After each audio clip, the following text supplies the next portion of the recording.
Hello everyone and welcome. In today's video I'm going to walk you through how to delete password and other sign-in data. To delete your password and other sign-in data is quite simple. All you have to do is that from the home menu here, this is home menu. The first thing you do is look at the left sidebar to make sure your clear icon is there. In case you don't see this clear icon because sometimes it is hidden, what you do is that you click on the three dots at the bottom here to open your sidebar setup, and then make sure that your settings is marked. Sometimes it will show like this, so you have to scroll down and make sure you see the settings and then mark it. It will not show up here. So you now click on the gear icon and then you scroll all the way down until you see delete browsing data.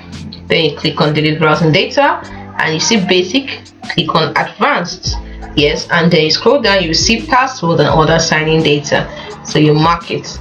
So you can turn off the other ones if you don't want to delete other ones, like new users and those of them. So you can also choose if you want it to be within the last hour, the last 24 hours, last 7 days, last 4 weeks, or all time.